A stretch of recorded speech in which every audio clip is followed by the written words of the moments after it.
and thousands of dollars along the way. This plan is normally $65 a month, but if you switch today, you will save over 50% every single month for the rest of your life. See what I mean? It really is the deal of your lifetime. Dial pound 250, say Mike Rowe. Offer ends 12/7. Some restrictions apply. Details at puretalk.com. Controversy in Texas schools. Correspondent Jason Walker reports. A new law in the Lone Star State says every public classroom must display a poster listing the 10 Commandments. Some teachers and parents worry the law forces Christianity on students and believe it breaches the U.S. Constitution. But all across the state, supporters are donating posters to schools and applauding the conservative push. So far this school year, posters have gone up in most classrooms, but not all. The mandate faces legal challenges likely to reach the Supreme Court. Jason Walker reporting. A former University of Virginia student has been sentenced to life in prison for fatally shooting 3 football players and wounding 2 other students on the campus in the year 2022. News and analysis at townhall.com. From Washington, I'm Keith Peters. A tragic end of watch. This is Fran Halloran, the Money Coach. Grow with the point as we build on 10 incredible years of community local radio. We built an environment where our listeners are our family. Are you a small business with big dreams? Join the tremendous stable of advertising partners at The Point. Connect with Kevin Cohen and brainstorm a tailored strategy to escalate your business growth using the powerful platform of The Point. Call Kev directly at 563-8558. Teaming with The Point, you can make the next year your best year. WQXL Columbia, W264DF. From the Bart Fireside Studio, the solution for keeping you warm this winter. This is 107 The Point. This is The Point. Make thepointradio.com. It's Friday night in South Carolina, and that means high school football across the Palmetto State. Welcome to the Founders Federal High School Scoreboard on the Sports Talk Media Network. We'll bring you scores and reports from every region of the state with expert analysis from David Shelton and interviews with coaches throughout the night. The High School Scoreboard is proudly brought to you by Founders Federal Credit Union. Relax, you're with Founders. Now, from the Scoreboard Studios in Columbia, here's your host, Phil Kornblut.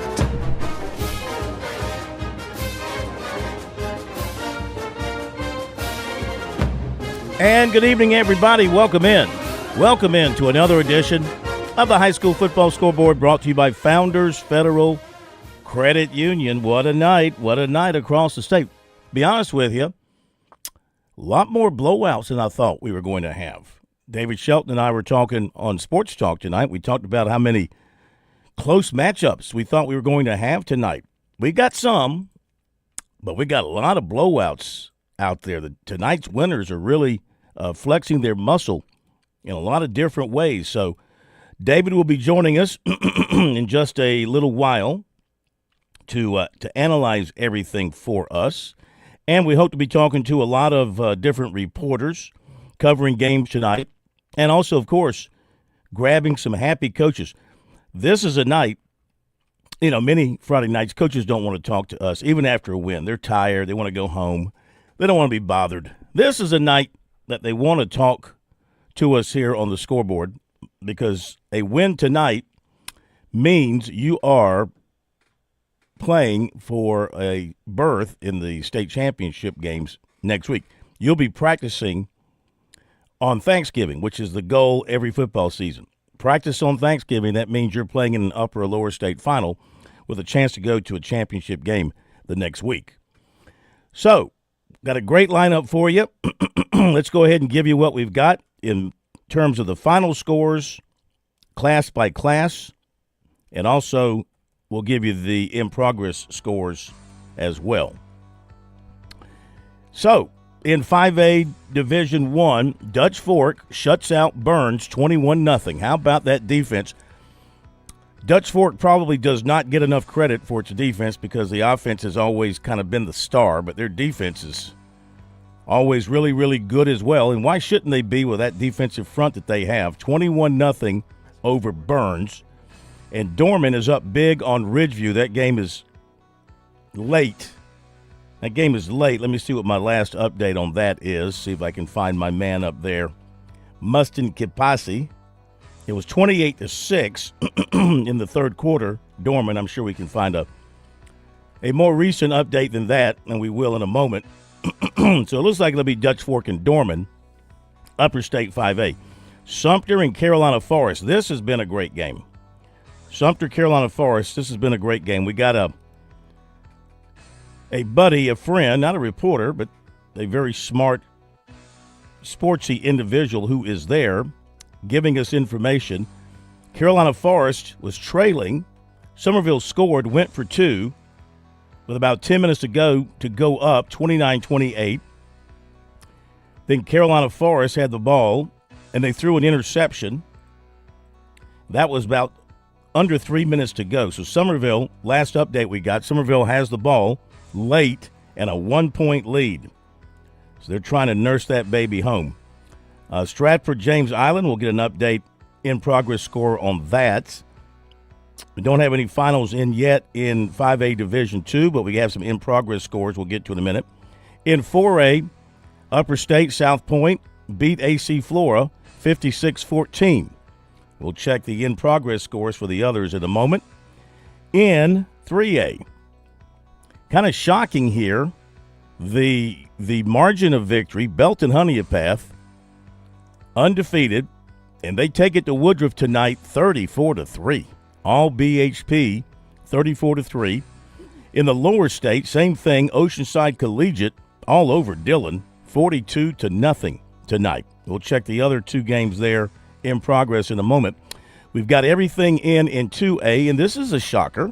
Fairfield Central knocks out the defending state champion Clinton Red Devils 42-7, and Strom Thurmond beat Chester 31-8. That's the upper state. It'll be Clinton and it'll be Fairfield Central and Strom Thurmond.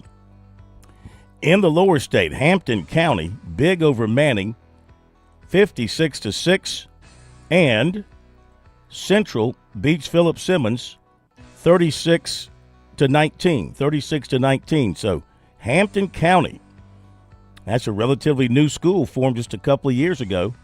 And Central, that's a school that's been around a long time, won a lot of championships. They will be meeting in the lower state final in 2A. Update from our man at the Dorman game.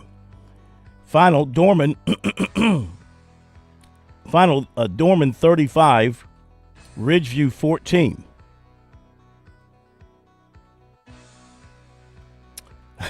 A little note here that he says there was some kind of a ruckus outside the stadium, but we are Dorman and the game goes on. Dorman 35, Ridgeview 14. Okay. Dorman wins 35-14 to advance. Okay. Let's go to 1A. Louisville over C.A. Johnson 42-14. The upper state. Lower state, Bamberg Earhart, they beat Carvers Bay 48-20. So the Red Raiders, they're really, really good. And they beat Carvers Bay. You have to be really, really good to beat Carvers Bay. 48-20. Skeeza, we have a state champion tonight. We crown a state champion. Northwood beat Heathwood Hall 61-6. So Northwood wins the 4A Skeeza state championship 61-6. Excuse me. Let's check some in-progress scores now from what we can find here and see what we got going on. Do a quick update on the scoreboard. See what we've got. TL Hanna and Indian Land. Oh, my goodness. Ooh, this is shocking. Because just a few minutes ago, TL Hanna had a comfortable lead. Now Indian Land is leading TL Hanna in the fourth, 43-41. 43-41. Indian Land. What? Indian Land, which has come out of nowhere in the last couple of years. 43-41. And the Somerville game has now gone final.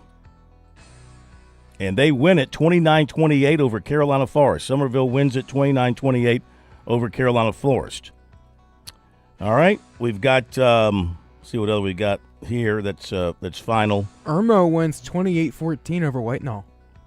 Did you say that? I had not, but you didn't really give me a chance to get to it. Would you like to do the scoreboard? I'll be happy to go take a nap. Irmo 28, Whitenall 14. Did you blurt that out because you're an Irmo fan? Are you a secret Irmo fan? No. Let's see. Somerville wins 29-28. Dorman won. Dutch Fork won. Berkeley all over Myrtle Beach, 61-13. That was a third quarter score. Camden and Westside. Camden and Westside, 21-21 in overtime. South Florence rolling it up on North Augusta, fourth quarter, 49-7. Fourth quarter, Hilton Head and Gray Collegiate tied at 28. Fourth quarter, Powdersville beating Mountain View Prep, 45-14. Fourth quarter, look at Loris. Loris 51, Newberry 21. The Lions roaring tonight. Fourth quarter, Lamar 37, Hunter Connor Tyler 22. Cross has beaten Johnsonville 42-14. And, as we mentioned, Bamberg Earhart over Carvers Bay 48-20. All right, there you go. That's what we've got score-wise thus far. That coming from WRHI up in Rock Hill, where they put the scores together, do a great job. Let me check the WSPA scoreboard as well from up in the upstate, see if they have anything different, anything new to add to what we just went over. If not, we'll go ahead and get to some of our reports as folks are lining up. I think we're good. I think we're good for now, so we should have some more finals coming in here momentarily. In the meantime, Plummer, let's go ahead and get to some of the reporters calling in. They'll be coming in fast and furious because games are getting over early. Thomas Grant. Let's welcome in Thomas Grant from the new Irmo News. Of course, he was over at Dutch Fork tonight. Keeps a close watch on those Silver Foxes, and they take care of business, 21-0. You got to heap some praise on that defense tonight, I would imagine. Yeah, it was basically mostly about the defense. I mean, in fact, between both teams, actually, neither team got over 150 total yards. I mean, Dutch Fork held Burns to only 126 total yards in the entire game, also forced 2 turnovers. One of the turnovers on a forced fumble in the second quarter, set up the first touchdown of the game on a scoring run. No, actually, it was the second turnover. There was an interception by Sebastian Lake that ended up setting up a Dutch Fork's first touchdown on a 6-yard touchdown run by Kyle Henry, and the score was 7-0 at the half. But for the most part, the second half was basically all about defense on both sides of the ball, but mostly Dutch Fork just shutting down Burns' passing game. Burns really had a difficult throwing the football. In fact, they only had 45 passing yards. Dutch Fork, on their end, actually also struggled as well. They only had 92 passing yards. I think one factor is the fact that they had Stone Fury, who didn't play last week. He was in the game, but he only had one reception, and you could see he was sort of looking because he was injuries the last couple of games. So that sort of made their offense more reliant on the running game. And the guy who really stepped up for him on the carrying the football was Sheldon Sine. He had a couple of long runs, including one that set up the second touchdown of the game from 5 yards after he had a 30-yard run. But before that, Jackson Knotts converted a 3rd and 14 with a 17-yard scramble run that kept the drive alive. That was followed by 2 back-to-back penalties on Burns, and that set up the 2 runs by Shine to make it 14-0. And from that point on, it was all about just Dutch Fork trying to run out the clock and Burns not really being able to do anything. In fact, their last chance with the ball came on a 4th and 1. They tried a flea flicker, And just as they were about to pass the ball, here comes Julian Walker to build the big sack for a loss of yardage, and that allowed Dutch Fork to run out the clock. And then we were able to get one more touchdown run from Quentin Wilson from 15 yards with about under 2 minutes left, and that closed out the scoring. So with the win tonight, that's their 31st straight home victory. It's also their 19th straight home win overall. This is also their 29th shutout since 2016. And now they're headed back to the state semifinals for the 13th time on the Comnots, where, of course, they're 12-0. And they'll be taking on a Dorman team, which the interesting thing about Dorman, the last couple of times they faced each other, we've already known it ended in heartbreak with the Cavaliers at the state title game. But Dorman was actually the last team to hand Dutch Fork a defeat in the playoffs, and that happened in 2015. So it'll be interesting to see how this year turns out when they play each other next Friday. Who hosts? Dutch Fork. Dutch Fork will host. All right. Yes. Pick up any recruiting scoop while you're out there? Any tidbits from some of those studs on either side? Well, it was mostly quiet on tonight. I mean, for the most part, but I was sort of low key today for sort of different reasons. So, I promise I'll have something more next week when the finals come out, because I imagine there's going to probably be some more news, particularly after the holiday. I mean, I know for a fact that if you have after the game, Walker's supposed to be going up to the Michigan-Ohio State game, so it'll be interesting to see how that relationship still stays tight, or is he still going to be open? Yep. Okay. Thank you so much, Thomas. Have a great weekend, and happy Thanksgiving. We'll talk to you next Friday. Okay. Appreciate you. How about this? Just seeing this pop up. Indian Land beats TL Hanna. Oh, my. Indian Land. Let me say that again. Indian Land beats TL Hanna 43-41. That's because they've won championships in softball at Indian Land. It's got to be the biggest win in their athletic history to get to the upper state final. We'll be back. In Columbia, South Carolina, game days are our specialty. Whether you're watching the game from inside the stadium or from the big screen at your favorite local spot, the energy remains the same. Craft the perfect fall Saturday in a city where there is plenty of action on and off the field. From tubing and kayaking to Soda City to rooftop restaurants and plenty barbecue. We're ready when you are. Plan your weekend at ExperienceColumbiaSC.com. Shop for the holidays smarter this year with Founders Federal Credit Union. Now through December 31st, take advantage of 5.99% APR on select purchases made with your Founders credit card. Spread more holiday cheer this year without breaking your budget. Visit foundersfcu.com/cc for more information. Membership qualification required. Promotional rate ends July 1st, 2026. Effective APR of 13.00 to 17.90% will apply. See website for details. South Carolina's taste buds have spoken, and they're asking for beef. There are more than 7,800 farms raising cattle from pasture to plate in the Palmetto State. So whether it's steaks on the grill before the big game, sirloin medallions plated for date night, or burgers with a family, make sure beef is a part of your playbook this football season. Smoked, grilled, and slow roasted. Find the best way to enjoy your beef at scattle.org. Beef. It's what's for dinner in South Carolina. Funded by the South Carolina Beef Council, part of the Beef Checkoff Program.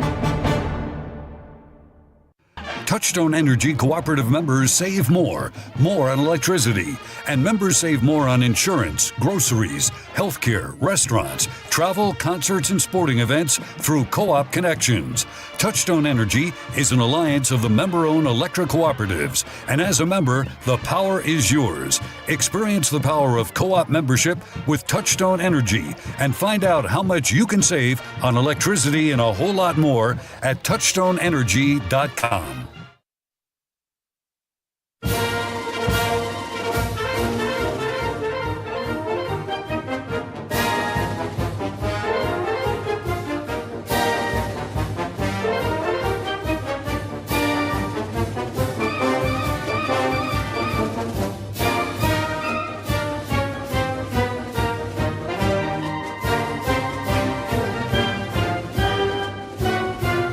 All right, welcome back into the high school football scoreboard.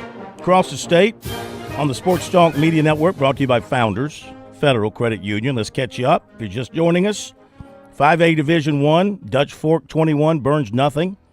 Dorman 35, Ridgeview 14. Lower State, Somerville 29, Carolina Forest 28. James Island 45, Stratford 42. Man, what a couple of games. Division II, 5A Upper State.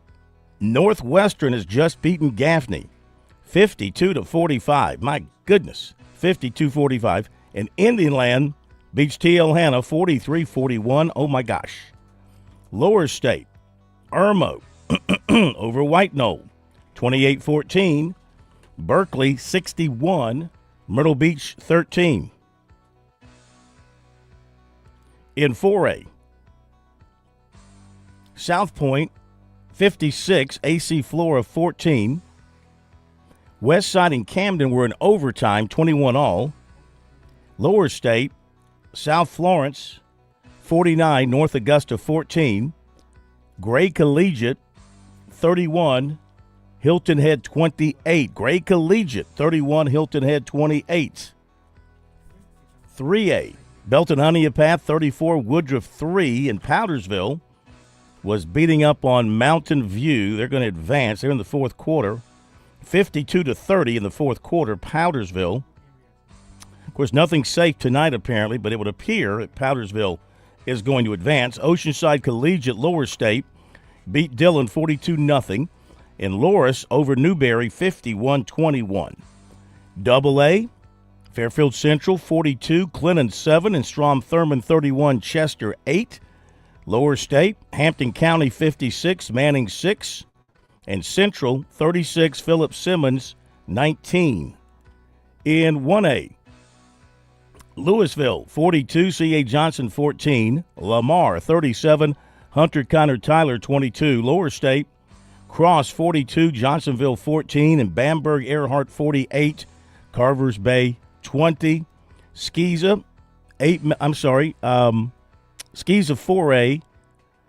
4A state championship. Northwood 61, Heathwood Hall 6. And I think the 8-man is being played tonight. Lawrence Academy and W.W. King. I think that's the other game being played tonight at South Carolina State. We'll try to get a score on that for you as soon as we can. Okay, let's go to is it Garrett next? All right, Garrett Mitchell, who was on the scene there for Woodruff and BHP. Of course, Garrett follows Woodruff, so it's been a great ride until you hit a brick wall tonight. Yeah, Phil, it was a tough one for sure, but really, when you look past the final score, it was Woodruff led 3-0 with 20 seconds to play in the first half. And it had just been a defensive slobber knocker. Woodruff got on the board with a 25-yard field goal, and that came with about 5 minutes to play in the second quarter. And it looked like Woodruff had stopped BHP on fourth down in the final 2 minutes of the half. And on 4th and 6, the Wolverines were calling for a pass interference. And honestly, it's probably the correct call down in the corner of the end zone. But that gave BHP first and goal inside the 10. And they ended up scoring with 18 seconds to play in the half. And that took them into halftime with a 7-3 lead.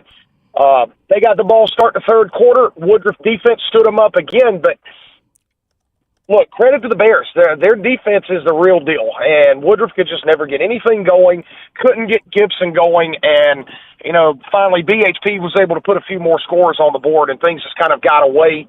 Their last touchdown was on a pick six. Hats off to both teams. BHP is a tough out for anybody. Still a great season for my Wolverines. I'm proud of those kids. So a lot of the offense returns next year. I believe 8 starters return on offense. So have to replace a little bit more on defense. But, that's why you develop these kids in the offseason. So I expect a good 26 season as well. Hey, Garrett, as always, we appreciate your contributions. Enjoy the offseason. We'll talk to you in 26. All right, that sounds like a winner, Phil. We'll talk to you in August. Thank you, buddy. Appreciate you very much. Great coverage of Woodruff all year long. Let's go to David Cloninger with the Post and Courier, but secretly Northwestern grad, and he loves his Trojans. So he was up there tonight watching one heck of a football game, and he said he'd call us, and we appreciate you. 52-45. Give us your thoughts. Northwestern wins over Gaffney. What'd you see out there? Well, Phil, in a game full of just offense, Gaffney running the ball, Northwestern doing the same, and also polishing off some of their trademark pass plays. It was a recovered fumble that clinched it. Thank you, Juice Nicholson, for jumping on a loose ball with a couple of minutes left and sending Northwestern back to the Upper State Championship, where they will host Indian next week. And, of course, no one knows what will happen in playoff football, but Northwestern played Indian 3 weeks ago and won 52-6. Yeah. So, definitely we're keeping an eye on that comeback in the Upstate, too. Well, Indian they came back and they won. What was the big thing both ways offensively tonight? What were they doing? Were they just running up and down on each other or throwing it? What were they doing? Pretty much. Gaffney, had two big stud running backs. They were running all over. Northwestern was just breaking down against them, couldn't get a lot of tackling. But Northwestern, where they try to throw the ball a lot, they kept the ball on the ground a lot. Nigel Smith and Cam Vance and, of course, Xavier Means at quarterback were getting a lot of yards on the ground. They only threw when they have to, but they opened up a really good lead, Phil. They were up 24 midway through the third quarter. And by midway through the fourth quarter, the game was tied. Xavier Means threw an interception. Cam Vance fumbled. And give credit to Gaffney, they scored their first touchdown after the turnover and immediately went for two. All right, hang on, DC. DC, hang on. We got to hit this break. If you don't mind, we'll get back to you in just a couple of minutes. We'll get more reports on the air as well. Stand by. We'll be right back. Hi, I'm Tazima. Join me every Saturday at 11 a.m. for Small Business Saturday. We'll celebrate business owners in our community while learning their stories of success and failure. It's Small Business Saturday right here at 100.7 The Point. Hi, I'm Alicia Kaufman-Quinton. My daddy, Billy Kaufman, opened Kaufman's Meat Plant at our present location in 1955. My family still works hard every day to ensure fresh quality cuts of beef, pork, and poultry. How about a tasty T-bone, ribeye, or New York strip steak? But to order at Kaufman's Meat Place. Just look for the signs near the intersection of US 1 and I-20 in Lexington. Call us at 356-0076 to place your order. Kaufman's Meat Place, when you want the very best your money can buy. By the way, before we do what's supposed to happen here, thank you for pushing the button. I thank you. Programming thanks you. America thanks you. The Point. Sovereignty and preserving the American-supported needs as leaders discuss a U.S. peace proposal seen as favoring Russia. Russian President Vladimir Putin, meanwhile, has cautiously welcomed the U.S. plan to end Moscow's nearly 4-year war. This is SRN News. If you are 65 or older, you know this. Inflation is hitting everyone hard right now, especially when it comes to health care. Over the last 10 years, healthcare costs have skyrocketed by, get this, 230%. If you have Medicare Parts A and B, you know there are still out-of-pocket expenses like deductibles and co-payments, and they really add up. But here's some good news. MediShare 65 Plus is designed to fill in those gaps and help protect you from rising healthcare costs. At only $99 per month up to age 75, you get peace of mind at a price you can afford. And MediShare is trusted, too. It's been around 30 years. It's not some big impersonal thing. It's a community of people helping each other, business owners, pastors, retirees. People love it. MediShare 65 Plus. Do you crave growth for your business? That's where The Point comes in. Fran Halloran here. Kevin Cohen and the other local hosts like me have worked to create a space where listeners transform into family. Are you a local business aiming for the stars? You need to get with Kevin and let him help create an individualized blueprint for your growth using the influential stage of The Point Radio. Reach out directly at 563-8558. Teaming with The Point, make this year extraordinary. Hello, this is Stacy Huff, host of Huff Nation Sports Zone, each and every Saturday, 10 to 11 a.m. right here on 100.7 FM, The Point, and also 1470 a.m. It'll be a fun trip around the world of sports. Huff Nation Sports Zone, check it out. This Panther Update is brought to you by UNC Charlotte. The Panthers are on the primetime stage this week, and they'll take on a familiar foe in San Francisco. I'm Sharon Thorson with the Panthers Update after this. Charlotte's momentum has a name, UNC Charlotte. 32,000 students strong, ranked among the nation's top 75 public universities, recognized at the highest level for research, unmatched access to Fortune 500 companies, built for a top-tier city. This isn't typical higher ed. The difference is scale. The difference is momentum. The difference is Charlotte, UNC Charlotte. The Panthers are on the road for a Monday night football matchup against San Francisco, and the 49ers star running back just happens to be a former Panther. Christian McCaffrey spent the first 6.5 years of his career in Carolina, and his impact is still being felt in the locker room. Panthers cornerback J.C. Horn. Not just a great player, one of the best guys I've seen lace him up, but just all he did for this organization, the type of leader he was for me as a young player, coming in here, just everything, he did everything right, pre-practice, post-practice, did everything right, taking care of his body, his diet. As a young guy, it meant a lot, watching him while I was rising here. But yeah, I'm excited to play him. He's a hell of a player. I know he's gonna be trying to get back. He's gonna be running the ball hard, but we're ready for the challenge. It's gonna be fun. Running back Chuba Hubbard says CMC was his mentor who taught him how to be a true professional when he first entered the league, and he doesn't expect that to change on Monday night. Obviously, he has a lot of history here. He's done great things in Carolina. The best back I've ever seen and been able to work with. So regardless of all the other stuff, I know he has love for Carolina, and he's going to play hard like he always does. I'm Sharon Thorson on the Panthers Radio Network. This Panther Update has been brought to you by UNC Charlotte, built for a top-tier city. The difference is Charlotte, UNC Charlotte.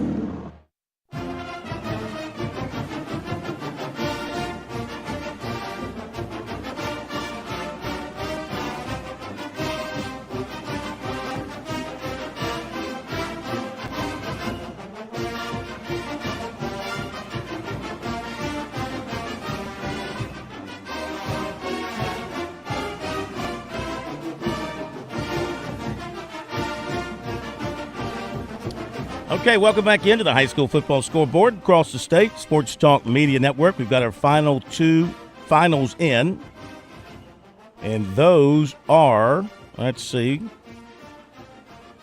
West Side beats Camden in overtime, 24-21. West Side 24, Camden 21. It'll be West Side and South Point next week. And then the other one we were waiting on has gone final in Powdersville. Powdersville beats Mountain View Prep 52-30. So Powdersville and BHP next week. Powdersville 52, Mountain View Prep 30. We'll go over all the scores again in a little bit. David Shelton joining us here in just a moment. Let's go back to David Cloninger, who was telling us about Northwestern and Gaffney. And what a tremendous shootout. It was 52-45. So you were telling us they kind of went up and down the field against one another for much of the game, both on the ground and through the air, kind of a complete offensive performance both ways? Absolutely, Phil. And Northwestern jumped to a 45-21 lead halfway through the third quarter. And, we're all high-fiving there on the sideline thinking it's over. Mm-hmm. But here comes Gaffney. They turned an interception into a touchdown. They turned a fumble recovery into a touchdown. And credit to them, they went for two immediately on the first touchdown and then kept going for them afterwards. So 3 touchdowns and 3 twos in the span of about 10 minutes, and all of a sudden it's tied. But Northwestern comes down the field using basically its legs, Xavier Means and Cam Vance and Nigel Smith running the ball. They finally score on a 3rd and goal from the 1, just kind of push it in, kick the extra point. And then they finally got to the Gaffney quarterback, forced a fumble, and Juice Nicholson, my main man, jumped on it, and Northwestern was able to kneel out the clock. So one of the best games I've ever been to, Phil. Oh, my gosh. Well, when you beat Gaffney and you have that kind of game and it comes down to that, you doggone right. Say again, where was Gaffney on that last fumble? So they were driving. I think they were on about their 25. They had gotten the ball back with about a minute to go, and then Northwestern recovers the ball. Made a mistake. They tried to kneel it out, but we're going to have about 6 seconds left. So I don't know if you've heard of Xavier Means speed. He may be the fastest kid in the state. He took the ball at Gaffney's 25 and just started running backwards. Oh, my gosh. He got all the way to the 5 in the entire Northwestern sideline saying, get down, get down, get down. The time's about out. He looked up, saw the second, and took a knee. Didn't take the safety because no one was around him. But Yeah. I've never wanted a kid to run so fast in the wrong direction all my life. Were you waving at him to get down also?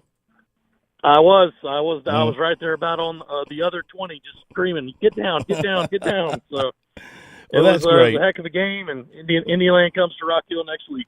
Going to be an awesome one. Hey, thank you, and we'll talk to you next week. Have a happy Thanksgiving, but I'll see you tomorrow at the USC. But thank you very much. Sounds good, Phil. Appreciate Thanks, it. man. Thank you. That's DC, David Kleiniger. Of course, does great coverage of South Carolina sports for the Post and Courier. But tonight, he put on his Trojan baseball cap and rooted for his favorite team, which is Northwestern. Let's welcome in David Shelton, High School Sports Report, and also the Charleston Post and Courier, as he joins us now to add his thoughts on things tonight. Well, we've had some good ones. We've had a rash of blowouts as well. Maybe more blowouts than you expected? Yeah. Looking at some of the scores, and I haven't seen them all, but a couple of the games that I thought would go down to the be fourth quarter games have not been, and it looked like for a while Northwestern's game wasn't going to be that close, and then Gaffney made that run. But I tell you, down in our neck of the woods, there was some close ones. James Island won, beat Stratford 45-42 on a field goal at the buzzer. Somerville scored late against Carolina Forest, got a 2-point conversion, won 29-28. But I tell you, Northwood Academy, they won the 4A state title for Skeeza, and they won 61-7. And I swear, Phil, they could have scored 100. Mm. I tell you, they were on fire offensively. Nothing that Heathwood Hall did defensively was slowing them down. And, Cross advances, Oceanside. How about Oceanside beating Dillon 42-0? Didn't see that. I mean, I thought Dillon would score. But, but I tell you, I was watching some of that because they broadcast their games on YouTube, and I tell you, they looked on point. Now, it may be different next week. I guess they're going to play Loris, but yeah, there's been some. There's been the Belton Honeypath Woodruff game. I think it got away. I thought that would be a lot closer, obviously, but hey, you just never know in playoff football. I mean, I think what you've seen tonight at Belton Honeypath is that they're pretty dang good, and I think did Clinton get hammered tonight? Hammered. Yeah, see that was another one. I picked them in August to win it all, and Fairfield Central. I looked at one score and they were way up, and I was like, okay, that can't be right. Mm-hmm. But I guess it was. But yeah, I mean, a lot of teams are happy, and there's a lot of them that are kind of scratching their head, wondering what happened. Yeah, there's some people out there in shock, like Hampton County by 60 over Manning. I mean, or 50. What was that? 56-6. I'm sorry. 56 or 60? No, 66. 66-6 is the score we have. Hampton over Manning. Didn't see that happening. All right, stand by, David. Let's go to more folks. A lot of folks trying to get through as well with reports. We appreciate each and every one of you. If you get a busy signal, be patient. When somebody drops off, dial right in. We'll get you on. Want to get that report. It's so important to get that report. Let's go to Tyson Gohagan. Oh, he was at the Manning game. He was doing the Manning game. So, Tyson, thank you for joining us. And, wow, this one got away from the Monarchs. Absolutely, Phil. Yeah, Tyson and Raleigh here with the Big Dog Radio, filling in for old Ricky tonight. Mm-hmm. Yeah, we're on the way home now, but yeah, that game got out of hand quick. 21-6 into the first quarter. But Jalen Singletary for Hampton County, as he's done all year long, really. That's why he's going to the All-Star game. One heck of a ball player. 3 rushing touchdowns tonight. Terrell Grant, quarterback for Hampton, also had 2 passing touchdowns and a rushing touchdown. Hampton actually kind of shocked everybody tonight, came out first play. Hampton's been a run-heavy team all year long with Jalen Singletary, as they should be. But they came out, Terrell Grant threw a quick screen pass to Desmond Mathis, who scored on that. Mathis also punched one in on the ground. Jameer Goins had a touchdown, and Nigel Fripp had a touchdown for Hampton. But this game got out of hand really, really quick. Had a run clock the second half. Hampton was able to pull starters out after one drive in the second half. So definitely, we did not see that coming. We thought we were going to have a good ball game tonight, but Hampton proved otherwise. Hampton just got a lot of athletes, a lot of speed in the skill positions. They do. Absolutely. Size, too. That offensive line, I mean, you know, you're not going to rush for over. I mean, Singletary's already over 2,000 yards on the year on the ground. And you're not going to do that without a good offensive line. And Hampton's line is just cut butt week after week. Got a question. Who'd you say won the Central and Philip Simmons game? We have Central winning that game. We have an updated score, 57-47. Oh, wow. Okay, so that means Hampton will be home next week to host Central. That's correct. Okay, awesome. That means we don't have to go on the road. And one scored 56 and one scored 57. So somebody probably going to score 55 in that one next week. All right, so Tyson, tell the old man I said hello, and we'll talk to you next week. Really appreciate it. See you, Phil. Thank you, guys. See you guys. Thank you. Let's go down to Somerville. David, stand by. We're going to get a report from Jonathan White on that Somerville game tonight, and that was a thriller that went right down to the wire. And Jonathan, welcome in. Somerville wins it 29-28 over Carolina Forest. Excuse me. Tell us about how they did it. Yeah, I mean, it was a great game. You know, first thing I saw when you go out there is just Somerville's huge. I mean, it looked like a bunch of Edward Bethés blocking a bunch of Chris Bethés out there. Oh, I know. But, yeah, it's a big size difference. You're talking in code there that nobody else but you and me and maybe one other understands. So. No, just, you know, Somerville's big. They got a lot of size. Me and Brandon Brown. I'm with Brandon Brown. I think you may know him. We were at the game watching. Yeah.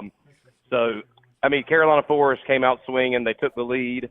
They were up 21-7, and then Somerville scored right before the half, and then Carolina Forest went up 28-14, but Somerville just they really started reeling them off, and they ended up, I think, with about 10 minutes left, going that they blocked a punt and got the ball in Carolina Forest's 5-yard line, and were down 28-27, or they were down 28-21, scored the touchdown, and they actually went for 2.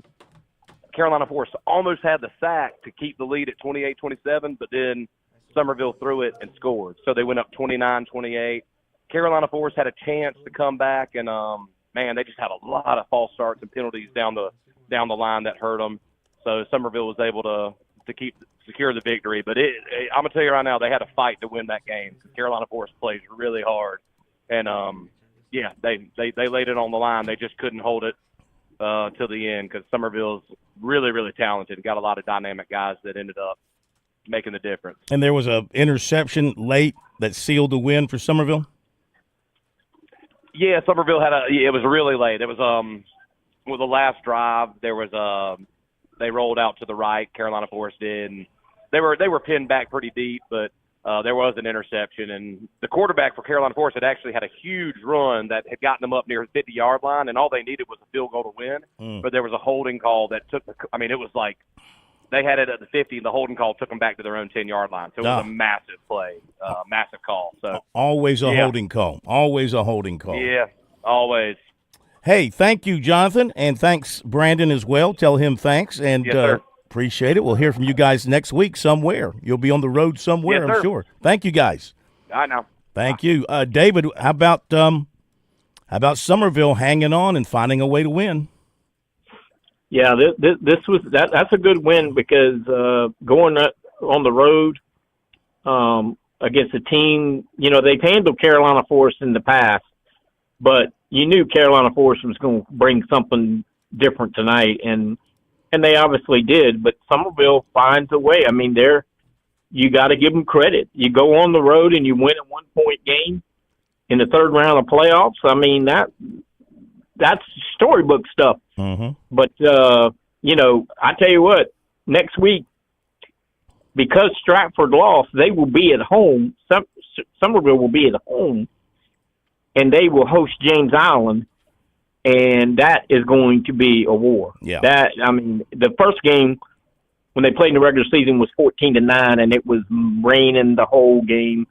Just a bad night. If it's good weather, I tell you, James Island has won a double overtime game at Sumter, and they won on a last-second field goal at Stratford. So you kind of wonder if the stars aren't aligning for the Trojans as well. They ought to get a cutout of Coach McKissick and put it on their sideline, and they should get Reed Sharpia to show up on the James Island side and let him, I'm not sure how Coach Sharpie is health-wise, but those two guys back in the day, they had some rumbles, didn't they?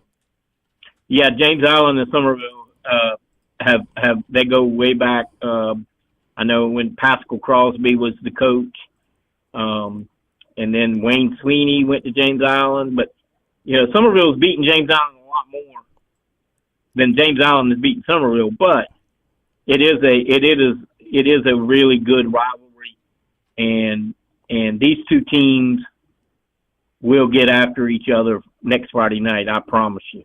Looking forward to it. That place is going to be jam-packed on both sides, no doubt about it. Thank you, David. Hang on. We're going to hit the break, and we'll get to reports on the Chester game tonight. Travis is standing by. Also report on the South Florence game tonight as well, and more reports to come your way. So we will continue here on the High School Scoreboard after this break. If you're just joining us, we'll get through all the scores again one more time for you. We've got everything in except, we got everything in. Oh, we have another state champion in Skeeza in 8-man. We'll tell you about that when we come back. Your home is where your memories live. It's where you laugh and where you love. We understand the importance of the valuables under your roof, tangible and intangible alike. So no matter what's around the corner, we'll be there, offering you and your family the support that's made Farm Bureau Insurance a trusted name for nearly 70 years. You deserve more. You deserve a promise. Learn more at scfbins.com. Call me, Alex Satterfield, at 803-749-9171 for all of your Midlands insurance needs.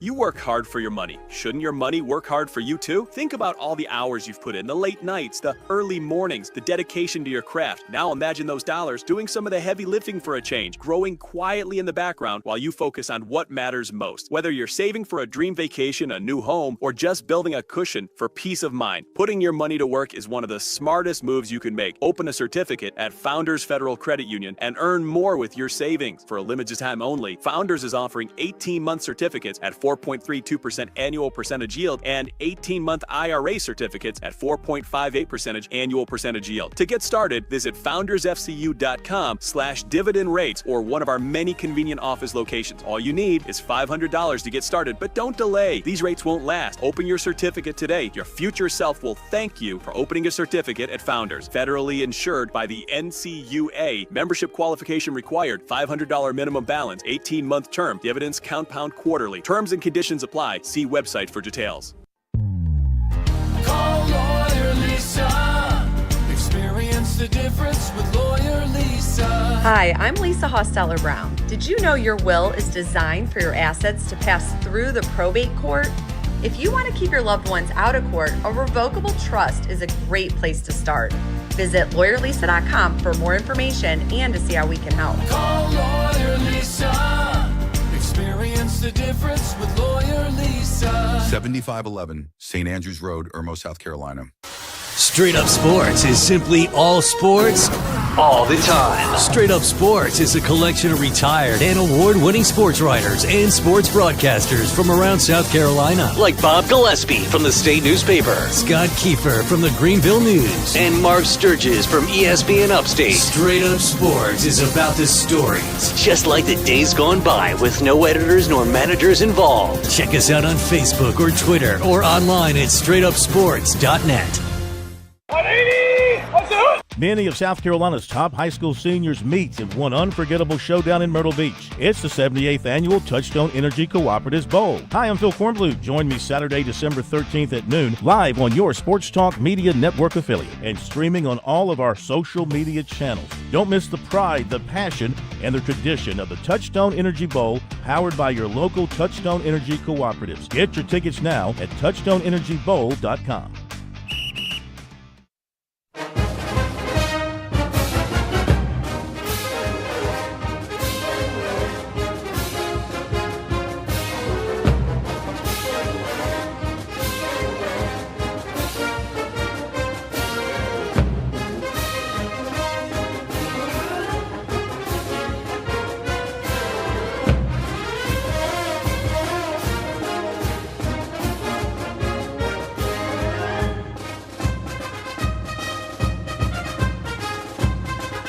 Welcome back to the High School Football Scoreboard, brought to you by Founders Federal Credit Union. That other championship game final in Skeeza tonight, 8-man football, W.W. King 50, Lawrence Academy 36. All right, let's go to James Fisher with South Florence tonight, as the Bruins, they do what the Bruins do, and that's win, and they win big tonight over a very good North Augusta team. James, thank you for joining us. Tell us about South Florence tonight. Phil, thank y'all for having me. It was quite the performance by the Bruins tonight. A dominant win by them, and they're moving on to play Gray Collegiate next week in the lower state championship game. Just a three-phase performance by the Bruins, just leaving no doubt. The offensive line played absolutely fantastic. Cam James, Messiah Jackson, and Gabe McLaughlin all scored rushing touchdowns. But the real story is the Bruins defense. Amari Reeves, their all-region first team, Anderson commit safety, had 3 defensive touchdowns, all by himself tonight. Wow. All picks or a fumble thrown in there? He had 2 interceptions. One was about an 85-yard pick six on a jump screen pass.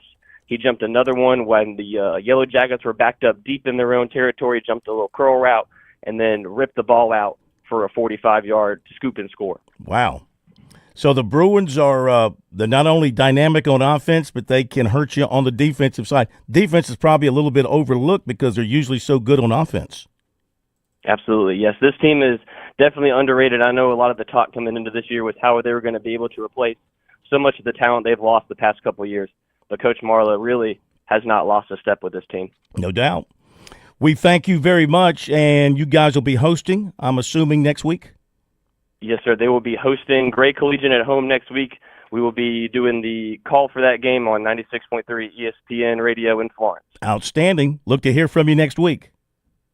Thank you, Phil. Thank you. Appreciate that very much. Yes, sir. Before we hit the top of the hour, let's welcome in a championship-winning coach tonight, Coach Johnny Waters from Northwood Academy, as they went out and took care of Heathwood Hall tonight in the Skeeza State Championship game. That would be Skeeza State Championship game in 4A, 61-7. Coach, congratulations. How are you feeling? Oh man, thank you so much. We feel great. We feel great. Thank you for having us on. Well, you've done this dance before. This time 61-7 over a team out of Columbia. What was working offensively and defensively? Well, they took the opening kickoff, and we had a misassignment, and they hit a long pass, and then they scored to go 7-0, and then from there we settled down, and they were basically trying to take. I think we played them 3 weeks ago, and we really ran on them really hard. And this year they tried to cover the run, and we were able to. We just went over the top with them, and our defense was outstanding the whole game. Taking away they got a very, very good quarterback, and it took away anything that he could do. When you say over the top, offensively, I mean, were you talking about with your passing game? Yeah, we're able to throw the ball. We got one-on-one looks because they're trying to put people in the box, and we've got 4 really good receivers, and we were able to pick them apart like that. So, what does it mean for you to win a state championship with this program? Oh, this is a special one. I mean, they're all special, but this is a special one because when we came in and took this and came into the program 3 years ago, my staff and I, they were 0-29, and in year 3, we have a state champion now. That was a true rebuilding project you took over. Yeah, but we had played against them at my last school, one of the First Baptist, and they played hard and all that. They just needed some direction, and they're just hard workers and great young men, great families, and to be honest with you, any coach you've got on your show, and it's not about them. It has to start at the top with administration. It's got to start with the head of school all the way down to the board and the faculty and the staff in order to be successful. No doubt about it. Sounds like you guys are aligned and pulling all in the same direction. Yes, sir. Congratulations. Great to have you with us once again. Enjoy the weekend and the holiday and shine up that trophy a few times. Thank you so much, Phil, for having me. Yes, sir, Thank Coach. You. Thank you. David, real quick before the break, David Shelton, real quick, about 45 seconds, your thoughts on Northwood and what they've done there. Oh, well, I'll tell you what. I watched that game tonight, and they were incredible. Kevin Johnson threw 5 touchdown passes. And like you said, like Waters said, he inherited a total disaster. And they won 5 games that first year. They won 10 games last year. And then this year they won a state title. The man knows how to coach. He knows how to build. And that's a great job there for Northwood. Okay. Going to hit the break. Top of the hour. Got a lot more to come. Hour number 2, High School Scoreboard, brought to you by Founders Federal Credit Union. We'll be right back.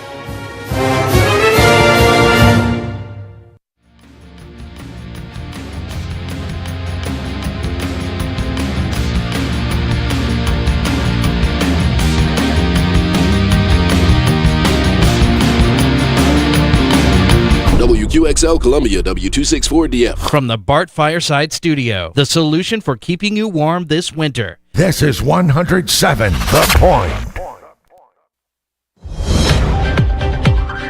Breaking news this hour from Town Hall. I'm Ron Taylor. A stunning story from Capitol Hill tonight as Representative Marjorie Taylor Greene of Georgia says she's resigning from Congress. Representative Greene, in a more than 10-minute video posted online, explained her decision and said she's always been despised in Washington, D.C., and just never fit in. Greene's resignation followed a public fallout with President Trump in recent months, as the Congresswoman criticized him for his stance on files related to Jeffrey Epstein, along with foreign policy and health care. Donald Trump branded her a traitor and wacky and said he would endorse a challenger against her when she ran for re-election next year. Greene says her last day will be January 5th.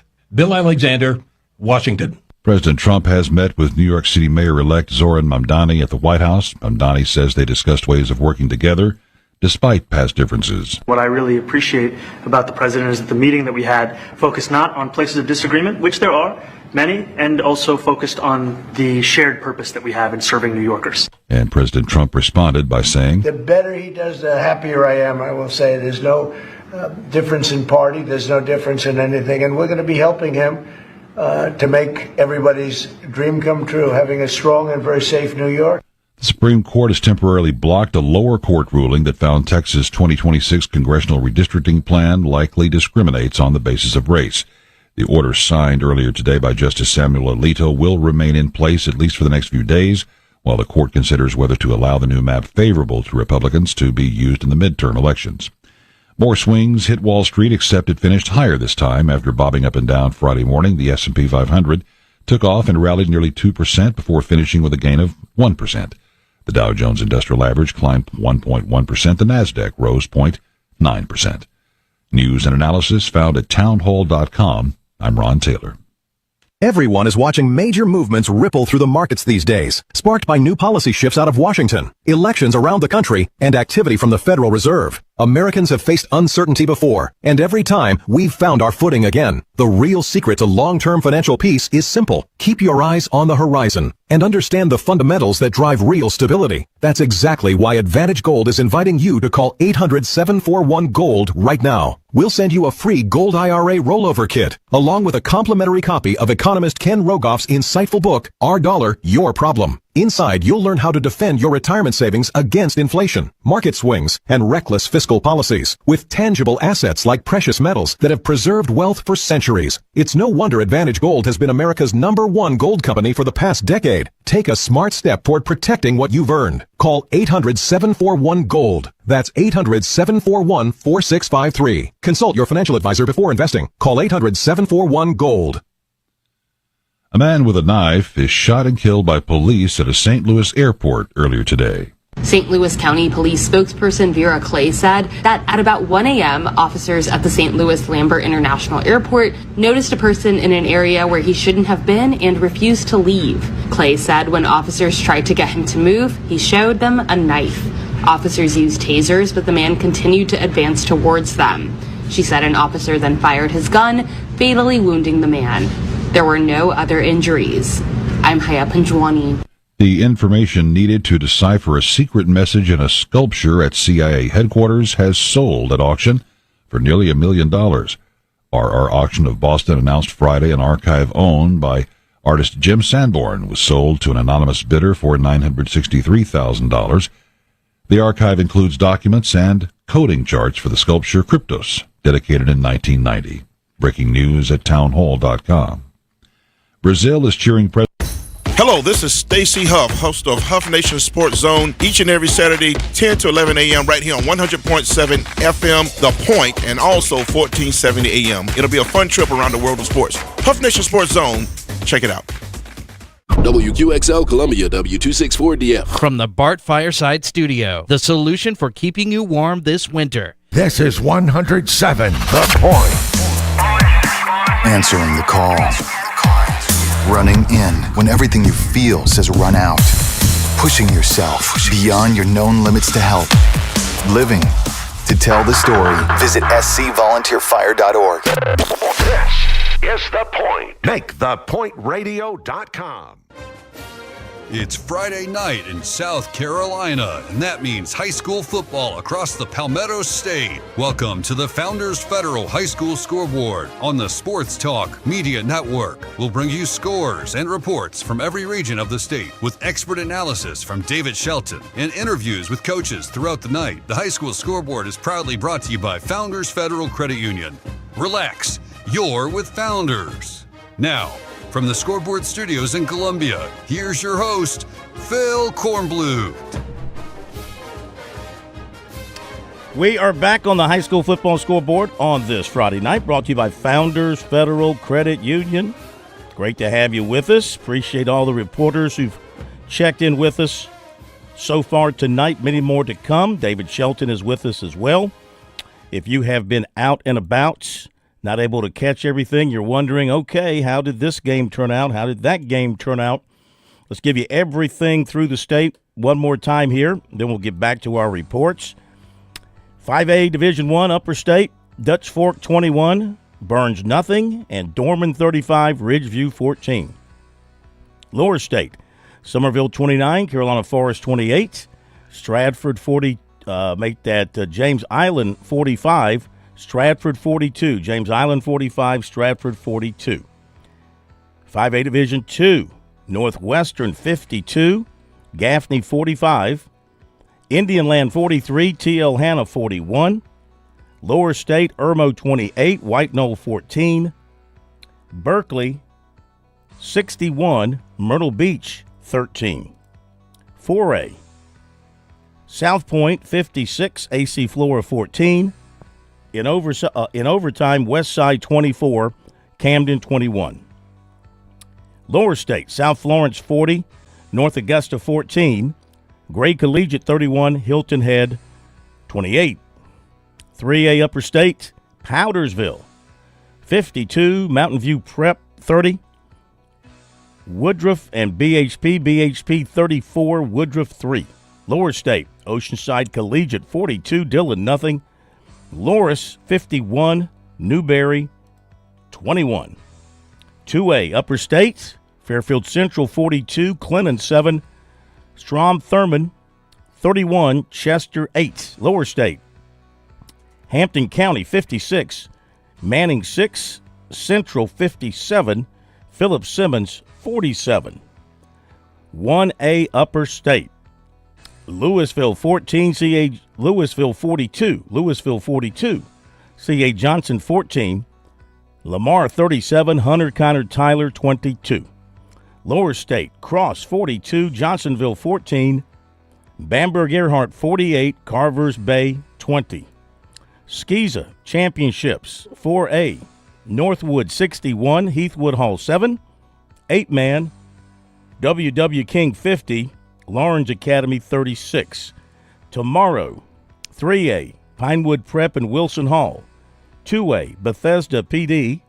1A, Colleton Prep, Williamsburg. State championships at South Carolina State. All right. David Shelton with us as well. We go back to reporters. Some happy, some sad. As I look at the list, looks like we got 3 sads versus 1 happy. As we go to, these are professionals, however, they should not be impacted by the results of the game that they're covering. We go to Monty Dutton, who covers Clinton for us. Monty, great to have you with us. Didn't see this coming tonight, did you? No, I think it's the first time that Clinton has been outrushed in the whole season. And Fairfield Central, which Clinton defeated in the upstate finals a year ago, dominated from the outset. And although he surpassed 1,800 yards in rushing, Jalen Cook only had 51 yards, a guy who'd averaged 11.3 yards a carry in the season's first 12 games, averaged 3 a carry tonight. And Fairfield Central had a wonderful night from their quarterback, Caden Diggs, who was 8 of 11 for 221 yards and 4 touchdowns and 8 completions. And 3 of those touchdowns went to Tyquarius Shannon, who had 4 catches for 155 yards. Clinton's only touchdown in the third quarter was a weird play because it was the only time that Cook broke away for a long run. But it's also the first time that he fumbled, but his fumble was scooped up by Chris Boyd, who took it 17 yards into the end zone. Then when Boyd stood up from falling down, he got knocked down, not intentionally, by a Fairfield Central player. And although he just had cramps, he had to be helped off the field. So it was not a pleasant night. It was a great crowd. I'd say it was the second largest crowd of the season at Clinton. Probably close to 5,000 people came there, and all for naught. I was thinking I frequently, when I'm writing about a game, I use a line from an old country song, and the line from tonight is, "There's nothing cold as ashes after the fire is gone." So it was a rough night for the Red Devils, who were bidding for. Clinton has only won in their 9 state championships. They've only won 2 back-to-back, so that won't happen again. But Fairfield Central played a marvelous game. They moved to 10-3. Clinton drops to 9-4. 3 Lawrence County teams were going for their 10th victory this weekend. Clinton lost. Lawrence Academy lost in the 8-man state finals. And the remaining one is Presbyterian College, goes for their 10th win against Marist tomorrow afternoon. It was a long night at Clinton, but, they may not always be the best, but they're always ours up in Clinton, and town takes a lot of pride in the team, and they'll be back. No doubt about it, and you will too. Monty, thank you. Have a great high school off season. Hope to see you around, and we'll talk to you next season.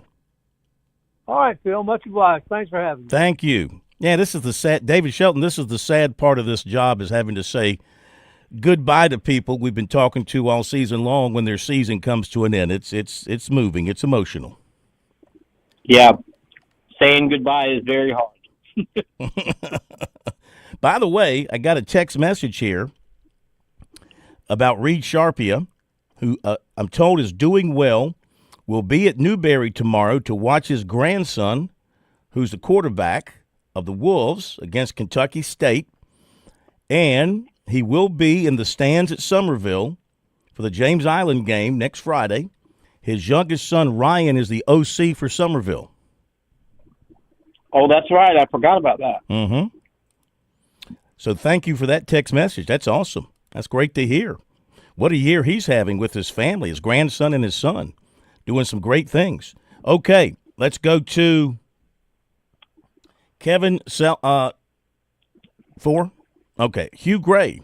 Speaking of Newberry, well, there's one team left standing in Newberry. Unfortunately for Hugh Gray, it's not the Bulldogs, it's the Wolves, but what a year for the Newberry High School Bulldogs. And Hugh, thank you for joining us one more time. That Loris team, we knew they were good. That offense, they must have been really good tonight. Yeah, they were really good. We knew coming into this game that they were really good, and we knew that it was going to be a tall mountain to climb. But they jumped up to a 23-0 lead, and that mountain just got taller.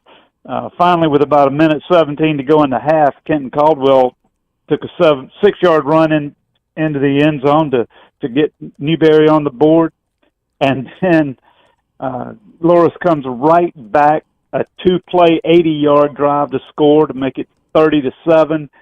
Not to be outdone in that small period of time, though, Newberry takes the ball, drives it 80 yards in about 38 seconds, and the halftime score is 30-14.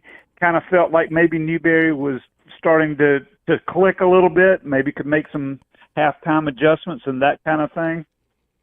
Wasn't quite to be, though. Loris kept its lead in the second half. Newberry was down 16 and kicked off after a touchdown, and Rod Percha for Loris takes the kickoff back 85 yards for a touchdown, making it 44-21 at that point. Loris adds another score later on to make it the final of 51-21. The offense for Loris, 371 total yards, and Newberry had 372 total yards. Loris had 358 through the air and 13 on the ground. And those receivers for Loris, they were just fantastic at finding open spots in the defensive backfield. And the quarterback, Zamir Gerald, was really fantastic at hitting them right on target. So really good ball team, very well coached, able to just consistently do what they do and move the ball, matriculate the ball downfield, and going to be a big test next week for them as they move on. Well, we want to thank you. Great job all season long. You had a great year with Newberry, just ran into a little bit better team tonight.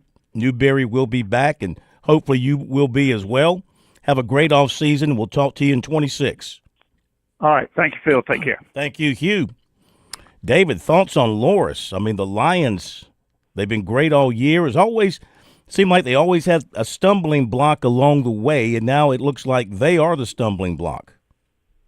Yeah, they're having an incredible season, and really the only game they could have lost was probably Dillon, because that was a tussle.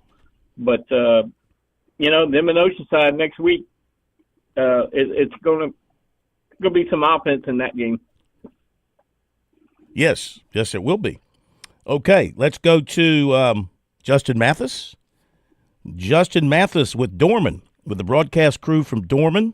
Cavaliers roll on. Upper State final, 35-14 over Ridgeview.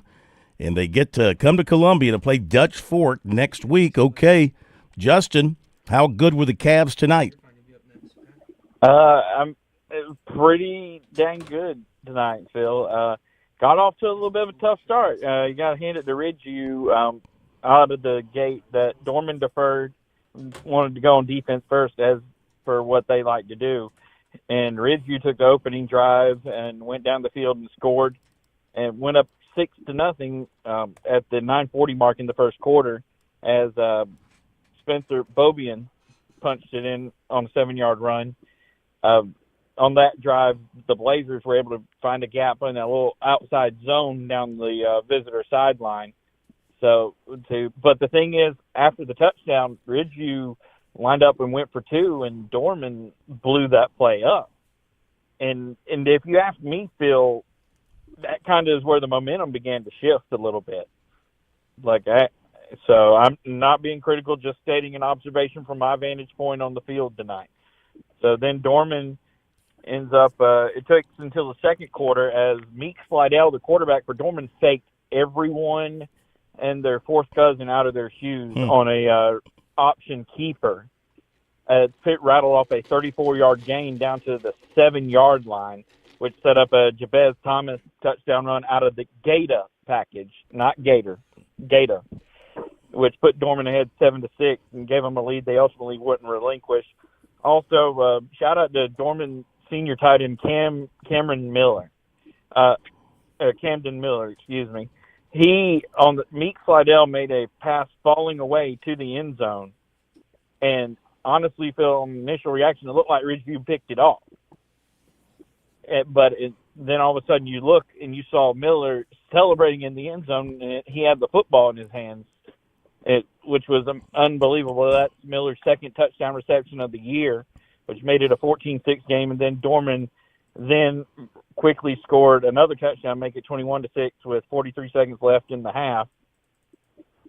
Then Nick Means rattled off a pair of touchdowns. And also Carter Nash had a score as well. The freshman for Dorman. That's the scary part, Phil, is Carter Nash. He's a legacy. His dad, Curtis, also was a standout in his own right for the Cavaliers. But also, do you want to mention for Ridgeview, let's see here. I had the running back, Keith, also found the end zone late in the fourth quarter for the Blazers to make it 35-14 on a little 17-yard run down the far side. But all in all, just a great night for Dorman. You were able to force 3 takeaways. You're able to establish the ground game and do what you do and play your game, which is bully ball. So, and there were some interesting comments, Phil. I'll just say that going into the game around this part of the state about Dorman and them lacking speed or something to that effect. And I hope the Cavaliers kind of put those critics to rest tonight. But they'll go back at it next week, and hey, you get to practice on Thanksgiving morning. Mm-hmm. So, and you get to I play. know the guys are excited about that. And you get to play the best next week, or the perceived best. Maybe the best is in the Low Country. We'll see, but certainly Dutch Fork is everybody's target. Thank you, Justin. We'll look for you next week. Have a great Thanksgiving. Yes, sir. Y'all do the same. Be blessed, y'all. You too, buddy. Thank you very much. Okay, run to the break, and we'll come back with more reports. David, real quick as we go to break, what do you think about Dorman Dutch Fork? I think it's going to be a really good matchup. I think Dorman is one of the teams that has a versatile enough offense to move the ball against Dutch Fork. Now, Dutch Fork's defense is good, but I think that'll be a very competitive game. It wouldn't shock me if Dorman won that game. All right, hang on. More to come. Be right back. You were always more than my mom. You were my role model, my best friend, and biggest supporter. You filled my days with unconditional love, and you also prepared for the day when you couldn't be here. Because of the woman you were back then, I'm able to be the woman I am now. Your planning made this moment possible. Set your family up for life. Southern Farm Bureau Life Insurance. Your friends for life. Life insurance isn't for you. It's for those you love the most. For a complete insurance review, call Buddy Bridges in Lawrence County at 864-923-2174, serving Lawrence, Clinton, and the shores of Lake Greenwood. Southern Farm Bureau Life Insurance Company, Jackson, Mississippi. Not licensed to do business in all 50 states.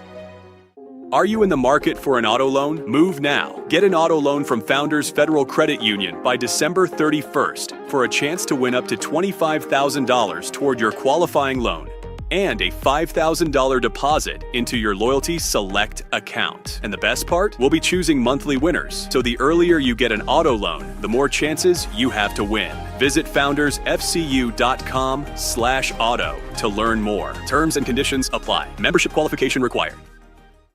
Straight Up Sports is simply all sports, all the time. Straight Up Sports is a collection of retired and award-winning sports writers and sports broadcasters from around South Carolina. Like Bob Gillespie from the State Newspaper, Scott Kiefer from the Greenville News, and Marv Sturgis from ESPN Upstate. Straight Up Sports is about the stories, just like the days gone by with no editors nor managers involved. Check us out on Facebook or Twitter or online at straightupsports.net.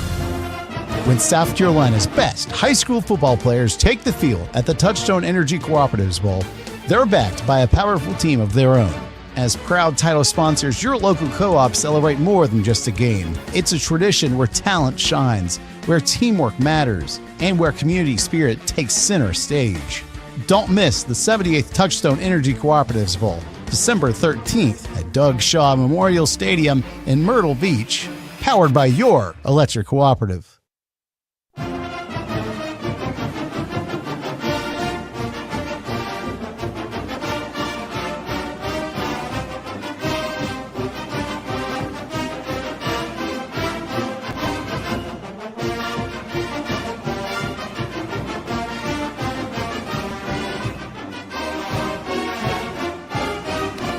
Okay, we're back. If you had Indian Land in the preseason on your bingo card to play for the Upper State Championship, well, you're smarter than most people.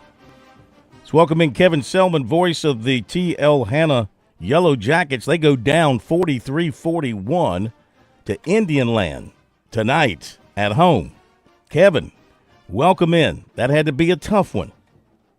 Man, I tell you, Phil, I've been doing this a long time, and tonight has to rank right up there with one of the weirdest, most frustrating losses in the history of my football days, as far as broadcasting and working with my stuff with Clemson and all that. So it was weird. The Yellow Jackets tonight, and it's going to sound weird, but really had their way. Rushed for over 500 yards tonight. Only punted twice. A lot of weird stuff happened in the game, but the difference in the game tonight, a stat that I don't know that I've ever heard, and I don't know if you have either, T.L. Hanna had 15 penalties for 175 yards tonight. Wow. Yeah. So that'll bite you every time. And as someone who's obviously I'm a homer, I didn't agree with all those calls, but that's just a lot of penalties. That's hard to do. That is. Yeah, and Indian Land had 3 penalties for 35 yards, so they played an exceptional, clean game. Congrats to them. That receiver for them, number 2, he's legit, really good player. I believe he's committed to South Carolina. Indian Land, good football team. They'll have their hands full next week against Northwestern, but another 10-win season for the Jackets. I think this is umpteenth year in a row we won 10 ball games, so you never wanted to end, but another successful year for the Jackets, winning 10 games again in the region for the 4th consecutive year. So the Jackets will reload and be ready for another successful year next year. No doubt. How did this game end? Did they score late to pull it out? Did they have a big lead and you caught up? Yeah, so Hanna, one of the only 2 times they punted tonight, they punted the ball to Indian Land back with about a minute, right at 2 minutes to go. And the ball was down at the 1-yard line. So Indian Land had to go 99 yards to score with like about 2 minutes on the clock.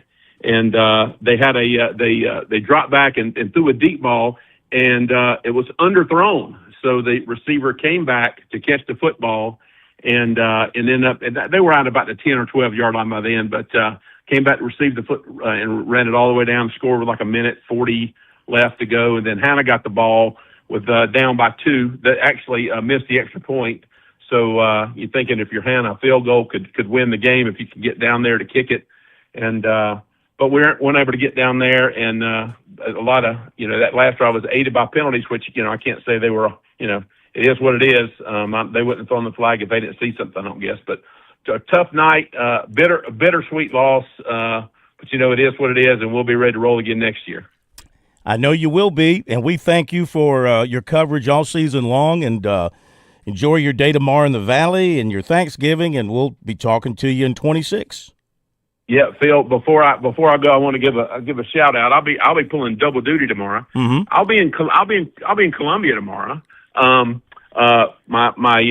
daughter's a senior cheerleader for Teal Hanna, and they're competing in the state cheer championship tomorrow. Okay. They compete at 11:30, so they will compete and do their thing, and then I'll pull a Phil Kornblut. I'll get in my vehicle and I will drive like you know what to get up to Clemson in time. Well, I'll be there. I won't miss it. I'll be there. But pulling double duty tomorrow. So good luck to Teal Hanna tomorrow as we compete in Columbia for the state championship. Maybe they can keep it going. There you go, and good luck to the little Selman there. I know she'll do well. Yep. And thank you. We'll talk to you. Thank you very much. Thank you, Phil. We'll see you next Saturday. Yes, sir. Yeah, I'm sure we will. I'll be looking for you. All right, David Shelton, Indian Land. I don't think we've ever said the word Indian Land this late in the football season. No, I can promise you we have not. And, their only loss was to Northwestern back in region play. They got handled pretty good. And, a lot of they do. That receiver is really good. The quarterback's a good player. They got a running back. They're a very good offensive team. But it's going to be a very tough challenge to go to Northwestern and beat those guys because Northwestern just scores a lot of points. Yeah. They'll just flat beat you down with their offense, even if you happen to score. Gaffney scored 45 tonight, but that wasn't enough. But Indian Land scored 43, and they gave up 500 yards on the ground and still managed to have the ball enough to score 43 points. That's pretty amazing. And it took, of course, apparently a spectacular pass late in the ball game to get them that last touchdown. So congrats to them. That's amazing what that team has done this year. Of course, their coach came over from North Carolina. He's one of those North Carolina coaches that won, I think, a championship or two over there and then has come over to South Carolina and getting it done. Okay, we're going to hit the break. We got more reporters coming up. Hang in there with us. We'll be back after the bottom of the hour. I know that hiring can be challenging. You sort through tons of resumes and you get too many so-so applicants. You're just waiting for someone to match your role perfectly. Well, now, there's a place where you can meet them fast. ZipRecruiter. Need to hire right away. Start your search for strong candidates. The right fit awaits. Build your team. Build it sooner. Meet your match on ZipRecruiter.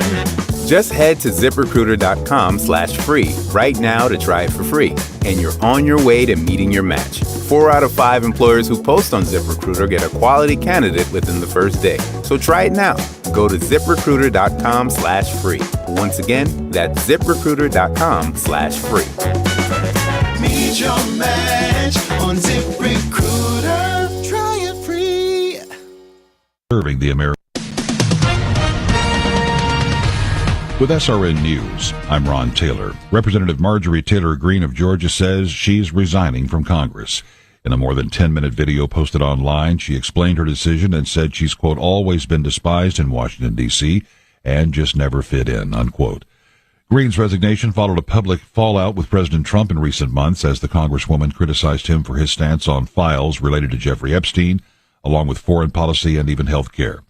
The president branding her as a traitor and said he would endorse a challenger against her when she ran for re-election next year.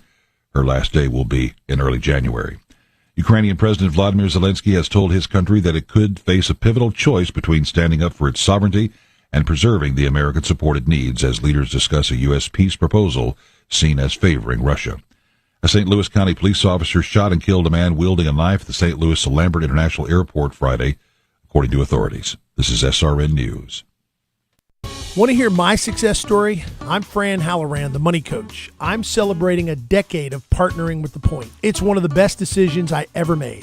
I've used the point to significantly grow my small business. It started with a meeting with Kevin Cohen. Do you own a small business? Are you on a limited budget? No problem. Reach out to Kev at 563-8558. Get a customized plan and start your journey to business growth with the point today. Success is one call away. Take the leap. This Panther Update is brought to you by UNC Charlotte. The Panthers are on the primetime stage this week, and they'll take on a familiar foe in San Francisco. I'm Sharon Thorson with the Panthers Update after this. Charlotte's momentum has a name. UNC Charlotte, 32,000 students strong, ranked among the nation's top 75 public universities, recognized at the highest level for research, unmatched access to Fortune 500 companies, built for a top-tier city. This isn't typical higher ed. The difference is scale. The difference is momentum. The difference is Charlotte, UNC Charlotte. The Panthers are on the road for a Monday night football matchup against San Francisco, and the 49ers star running back just happens to be a former Panther. Christian McCaffrey spent the first 6.5 years of his career in Carolina, and his impact is still being felt in the locker room. Panthers cornerback J.C. Horn. Not just a great player, one of the best guys I've seen lace him up, but just all he did for this organization, the type of leader he was for me as a young player, coming in here, just everything, he did everything right, pre-practice, post-practice, did everything right, taking care of his body, his diet. As a young guy, it meant a lot, watching him while I was rising here. But yeah, I'm excited to play him. He's a hell of a player.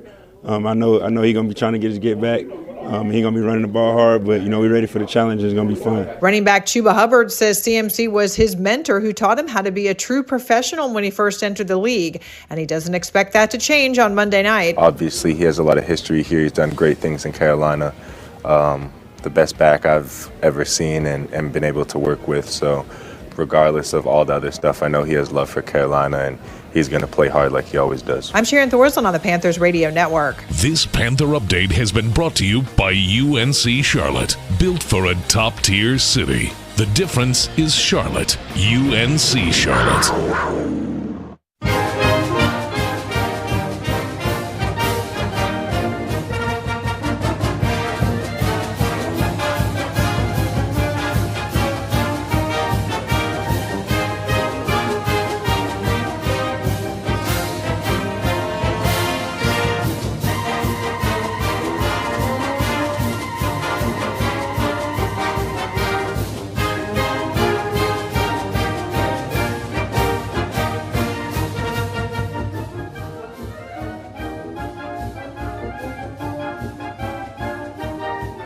Welcome back, everybody. High School Football Scoreboard, Sports Talk Media Network. Brought to you by Founders Federal Credit Union, Phil Kornblutz, David Shelton, The Plumber, Josh Cohen. Thanks to all the callers who've been calling in, all the reporters who've been calling in reports tonight. Y'all have been exceptional. Let's continue. We go to one of the all-time greats in our state. They call him Scoop. We call him Lou. Lou Bajak from the States. TheState.com, go Gamecocks.com, go Lou.com. Welcome in, sir. I imagine, were you at Irmo tonight? Correct. Yes. Excellent. 28. For the fourth time in the last year they played each other. Yeah, they know each other well. What did Irmo do so well tonight?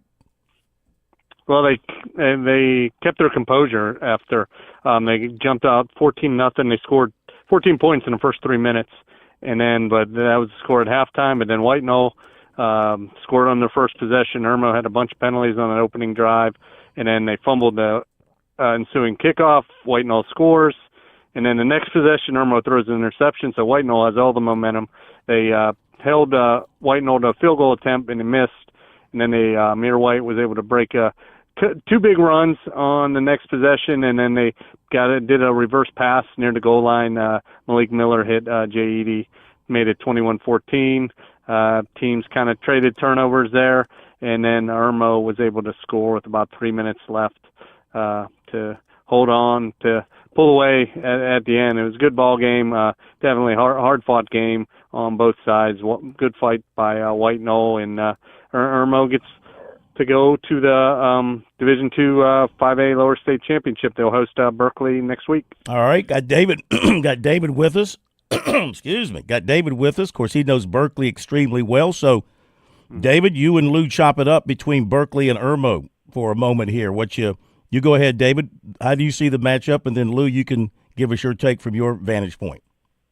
Well, I mean, White Knoll has a very good defense, and Berkeley has a very good defense. That's really been their strength. Their front is very active. They got 3 senior linebackers that are 3-year starters.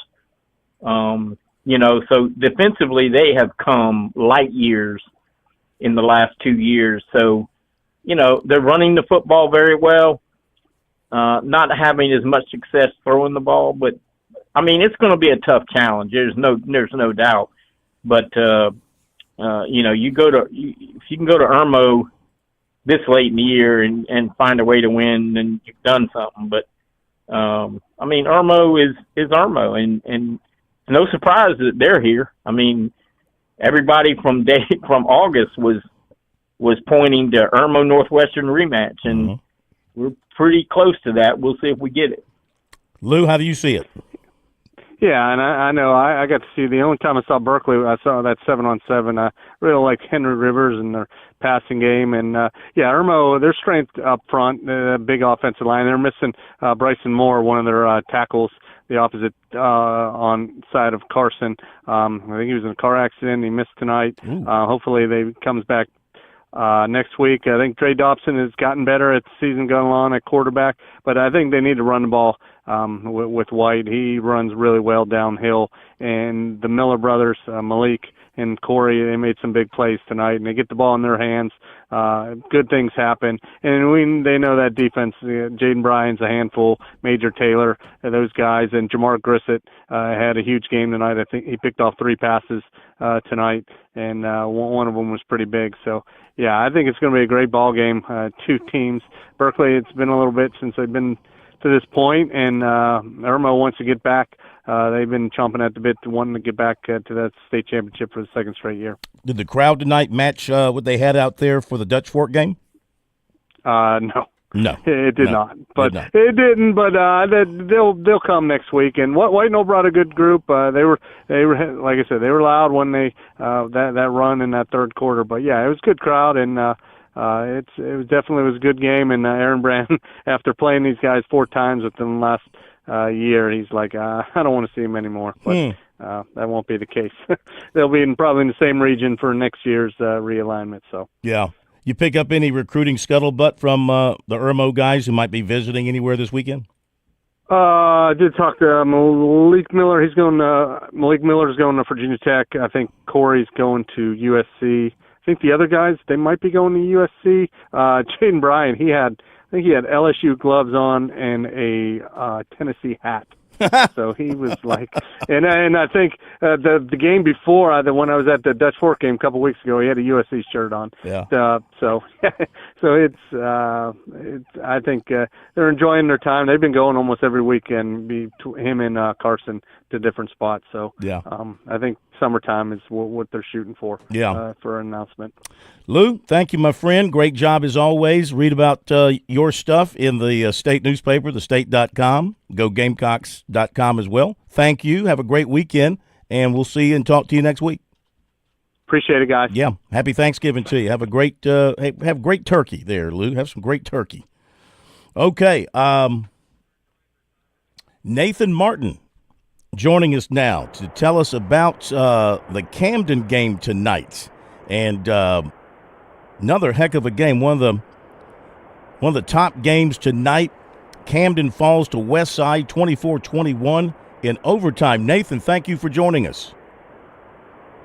Appreciate it, Phil. That's a heck of a way to end the season, coming up on a short end of the stick. But Westside jumped out to a 7-0 lead. They took the opening kickoff, and Keelan Powell, their running back, he's a senior. He's legit. He ran the ball pretty much down the field. They didn't ask freshman Bear Woods, the quarterback, to do much. And so Westside goes up 7-0, and I don't know if it was a planned onside kick. It really didn't look like it, but either way, Westside got it. And so they went down and scored again before Camden's offense even took the field. And but the Bulldogs didn't bat an eye. They went to work. Grayson Rep hit Will Harnett for about a 35-yard touchdown. Camden went for 2 and would have made it had there been a clean handoff. Unfortunately, it was not. So it's 14-6 at the half. Westside would go in and on the start of the third quarter and tackle on a touchdown, and now you're trying to figure out how to get back in the ball game, right? Well, Camden leans on their senior running back, Navi Boykin, who punched it in from about 10 yards out to make it a 21-13 ball game. And with about a minute and a half left, I think Camden got the ball in the fourth quarter, and no timeouts. They're driving down the field. You get down inside the red zone, and they lean on their Shrine Bowler, Tylen Draper, who lined up in the Wildcat. And he is junior teammate Isaiah Smith in the end zone for the touchdown. So he checked the first down. They take a 2-point conversion, and they basically ran the same play, and Tylen hit Isaiah in the end zone for the 2-point conversion. Westside got a shot but couldn't do anything, and Camden got the ball to start the first overtime, and those penalties, man, all the penalties really. Our field goal, unfortunately, was blocked, and Westside ran a couple plays, got a little bit closer for basically an extra point. Couldn't be prouder of this group. They fought their tails off to get back in the ball game, and just a couple of nuggets for this year's team. They finally got the Daniel monkey off our back last week. That felt good, and the 52 points they put up on Daniels, the most Daniels given up at home ever. So that was kind of a silver lining on this season. But Camden's got a lot coming back. This junior sophomore class is littered with talent. I mentioned to see with the realignment. Rumor is we're going back to 3A. If that rumor holds true, I think Camden's going to be one of the favorites next year to contend for a state championship. They got a lot of weapons coming back on offense. Bernard Green, Isaiah Smith, Will Harnett, and, of course, Grayson Rep, the quarterback. He'll be back for his senior year. Nathan, thank you so much for that report. Really appreciate it, and we'll hear from you next year. Be sure to check in with us weekly next season. Love to hear from you. Sounds good. Appreciate it, Phil. Thank you very much. Okay. So Camden goes down after a great win last week, but what about Westside taking care of it in overtime? Let's go to Travis Jenkins taking care of Chester and Strom Thurmond tonight. And boy, Strom Thurmond they've been really good all year, Travis, and they must have been really good tonight, 31-8 to beat Chester like that. They certainly were, Phil. And first of all, my apologies. I was on hold earlier, and the call dropped. It's okay. You can color me shocked that there's spotty cell phone reception in the greater Joanna area. Yes. Big metropolis like that, I wouldn't think it'd be a problem. But anyway, yeah, really good effort by the Rebels tonight. They take their first drive. I think go 70 yards in 11 plays. Deontay Phillips, who had a big night for them, scored on a 2-yard touchdown and ran in a 2-point try, so they're up 8-0. Then Chester looks like they're ready to respond. They went on a time-consuming, which has been their thing all year. They switched to a wing tee, ate up tons of clock. They drove 60 yards inside the Strom Thurmond 15. They come up facing 4th and 3. Unlike past years, they actually do have a kicker, so they opted to go for a field goal, missed it wide left, unfortunately. So, there's a trip to the red zone that comes up empty for them. Strom Thurmond gets a couple of penalties. They're backed way up. Chester holds them. Short punt, so the Cyclones have good field position. They drive inside the 15 again and turn it over on downs. So that's 2 empty red zone trips, which, against a good team this deep in the playoffs, I mean, that's not going to work out well for you. But we really only had, I think, 4 or 5 possessions the entire first half because nobody was really throwing the ball, so the clock never stopped. So we're getting toward the end of the first half. It's still 8-0. Strom Thurmond mounts another drive, but Chester forces and recovers a fumble. But then with under 2 minutes to go until the half, Chester throws an interception deep in their own territory. Phillips scores again with about 50 seconds before the half, adds another 2-point conversion. And now we've gone from a game that could have been 8-3 or 8-8 or 8-0 at worst. Now it's 16-0. And you come into the second half, and now Chester has to play catch-up, and they're not really built to do that this season. Throwing has not been their forte. They've gotten better at it over the course of the year, but they've struggled in that respect some. So they had to try to throw the ball. The passing game just wasn't working tonight. They fell further behind. Phillips added a third touchdown. Then it's 24-0, and then they added one more score in the fourth quarter. Caleb Feaster did have a 58-yard touchdown run for the Cyclones late, but it's too little, too late for Chester, who has their season end at 8-5. Good year for them. Obviously, made it to the third round of the playoffs, and Strom Thurmond will move on to the Upper State Championship game and host Fairfield Central next week, which should be a heck of a game. Absolutely. I'm assuming you'll be there for that as well.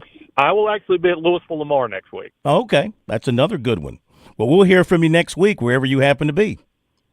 Absolutely. Thanks, Phil. Thank you. Thank you very much, Travis. All right, so Strom Thurmond marches on. David, thoughts on Strom Thurmond as we go to break? Well, I mean, I don't think anybody back in August, I mean, they're always good. I mean, they're a good winning program, but I don't know that anybody had them in the Upper State Finals, but they've been very consistent all year. They've been very solid, and all right, hang on. Be a really good. We'll be right back with you. Football season is upon us, and that means Columbia is welcoming fans from around the corner and across the country. No matter where you're from, Gamecocks love coming together for game day energy that can only be found in South Carolina's capital city. Book hotel rooms, find pre- and post-game activities, and plan your tailgate spread with local favorites from pimento cheese to barbecue at experiencecolumbiasc.com. We'll see you soon, and go Gamecocks! The holiday shopping season is here. Get ahead of the crowd by shopping early and shopping smart with Founders Federal Credit Union. Now through December 31st, take advantage of 5.99% APR on select purchases made with your Founders credit card. Whether you're picking up the hottest toys for the kids or finally grabbing that item you've had your eye on, this offer makes it easier to spend holiday cheer without stretching your budget. Founders is here to help you make the most of the season with smart spending and flexible options. Treat your family and yourself. Save more and make this holiday season one to remember. Visit foundersfcu.com/cc for more information. Membership qualification required. Promotional rate ends July 1st, 2026. Effective APR of 13% to 17.9% will apply. See website for details. Call Lawyer Lisa. Experience the difference with Lawyer Lisa. Hi, I'm Lisa Hosseller Brown. Did you know Lawyer Lisa offers a prevention plan add-on to our services? If you already have a trust or just need some updates, ask about getting your ducks in a row and getting all of your wishes set out before it's needed. Visit lawyerlisa.com for more information. Call Lawyer Lisa. Experience the difference with Lawyer Lisa. 7511 St. Andrews Road, Irmo, South Carolina. South Carolina's taste buds have spoken, and they're asking for beef. There are more than 7,800 farms raising cattle from pasture to plate in the Palmetto State. So whether it's steaks on the grill before the big game, sirloin medallions plated for date night, or burgers with a family, make sure beef is a part of your playbook this football season. Smoked, grilled, and slow roasted. Find the best way to enjoy your beef at scattle.org. Beef. It's what's for dinner in South Carolina. Funded by the South Carolina Beef Council, part of the Beef Checkoff program.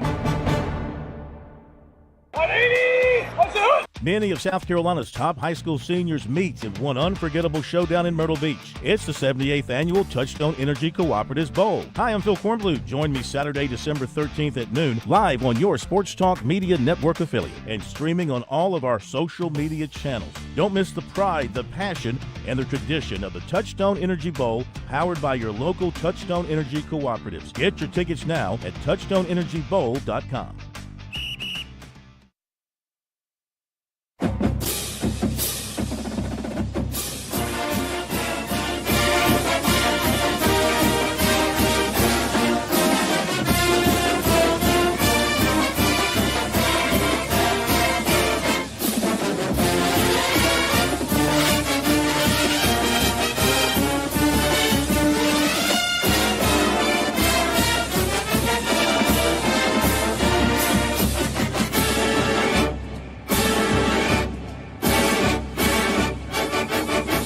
Lose, Gators. Lose, Gators. Lose,